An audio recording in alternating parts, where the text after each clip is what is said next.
Olá, tudo bem? Hoje é quarta-feira e, como você sabe, toda quarta-feira nós falamos em Entendendo a Fachada. Dessa vez, nós vamos falar sobre os efeitos higrotérmicos sobre a fachada.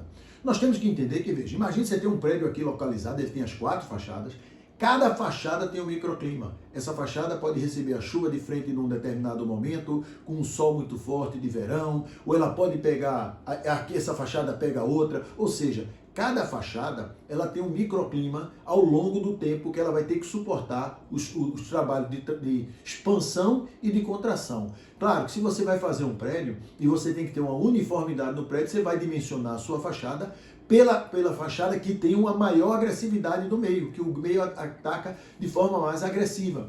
Para quê? Para que você possa ter a preservação de toda a estrutura da sua fachada. Tá? Por isso que eu digo a você que a engenharia ela é multidisciplinar. Então, não vale a pena você simplesmente fazer um projeto de arquitetura muito bonito na sua estrutura e depois delegar para quem vai assentar a cerâmica. Você necessita de um projeto de fachada para que você possa ter a certeza que você vai aliviar essas tensões. Veja, nós não sabemos tudo da engenharia.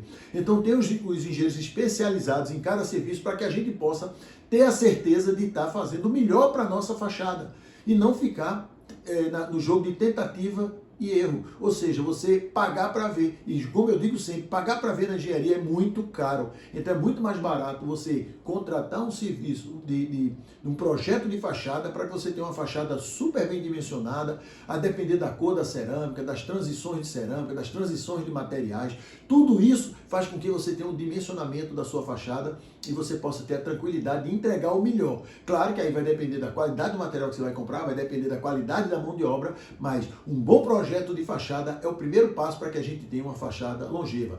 Lembre-se da aula passada que dos prédios que foram analisados, 20 prédios, todos eles tinham desplacamentos de cerâmica, independentemente de ter 4, 3 ou 40 e tantos anos. Ok? Então, vamos ver que não adianta a gente ficar fazendo as mesmas coisas e ficar esperando resultado diferente. Lembre-se que agora nós temos vida útil de projeto que é bem taxativa em cima de quem constrói e de quem projeta. Ok? Então vamos entender as tensões higrotérmicas da fachada. Imagina que você tem a fachada, né, todo o processo, embolso, argamassa colante, a cerâmica, o rejunte, tudo muito bem feito. Então veja, quando você tem incidência do sol, você tem um carregamento térmico, ou seja, variação de temperatura, expansão, contração.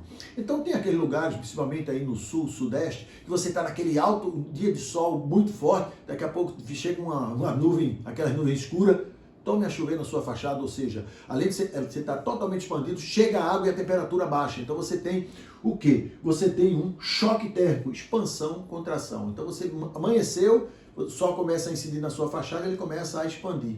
Se chove, você vai ter um choque térmico e você também tem expansão e contração. Então você veja que existe esse movimento na fachada que se você não cuida, você começa a ter aquela fadiga. Então você cuidando ainda pode ter problema, né? Você tendo um bom projeto, uma boa execução. Imagine se você deixa a vida me levar, como diria a música, né? E também a umidade da água entra pela junta e pelos poros do revestimento, né? Claro, é como eu digo, a qualidade do material, você entender o que é que você precisa num bom projeto de fachada, faz com que você minimize tudo isso. Então veja como é importante a gente entender, não adianta, como eu digo sempre, não adianta delegar para quem vai executar a nossa fachada.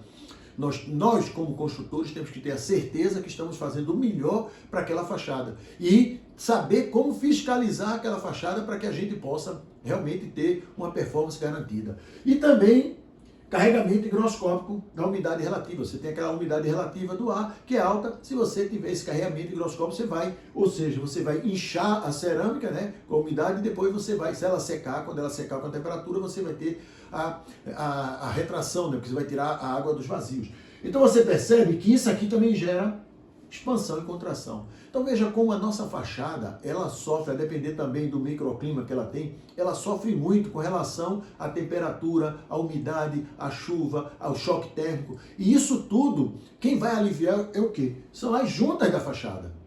Então as juntas da fachada é que vão aliviar todo esse processo dessas tensões higrotérmicas que tem o vento. Tudo isso vai ser importante para que a gente possa entender e para que a gente possa fazer um bom dimensionamento. Então veja, imagine aqui que você tenha um prédio, um conjunto de prédios, tá? Que muda o revestimento, a cor do revestimento. Então, aqui você chega lá, normalmente, é tradicional hoje em dia, você chega na zona de acunhamento, bota lá uma juntinha de 1 centímetro, a profundidade é o que o cara determinar, né? Mas vai ficar aquele 1 centímetro bonitinho, você vai botar um mastique, vai ficar aquele mastiquezinho numa cor diferente, ou até mesmo na mesma cor, mas você está tranquilo, porque você aliviou a sua fachada. Aí você tem uma fachada um pouco mais clara, você faz o mesmo processo. Você vai lá 1 centímetro, a profundidade, se ele vai aderir no fundo ou não, isso aí vai depender do aplicador, né? Porque você não está preocupado com isso, você está lá a sua junta, você está tranquilo, você fez uma junta na fachada. E se for um escuro, a mesma coisa. Então será que essa cerâmica aqui, essa fachada aqui, se for aquela que muita incidência de sol, de chuva, essa, pro mesmo lado, que geralmente você tem as fachadas aqui, um prédio em linha. Será que essa junta de um vai atender tão bem quanto essa? Será que essa junta de um vai atender até a mais clara? Sem nenhum tipo de dimensionamento, sem nenhum tipo de ver qual é a variação da temperatura ao longo do tempo, né, o gradiente de temperatura, qual é a incidência de chuva, tudo isso não vai modificar. Então veja, essas juntas, que são as juntas de movimentação da fachada, elas têm que ser muito bem dimensionadas, a depender exatamente do gradiente de temperatura, a depender das cores da cerâmica, a depender se existe, aí já é outra coisa, mas vamos lá, a depender da cor da cerâmica, do tamanho do pano.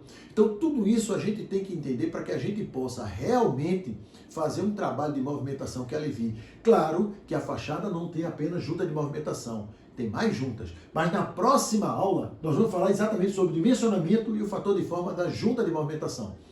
Na aula seguinte é que nós vamos falar dos outros tipos de junta. Então você percebe, como eu digo sempre a você, você não adianta você simplesmente delegar, você tem que saber o que está fazendo.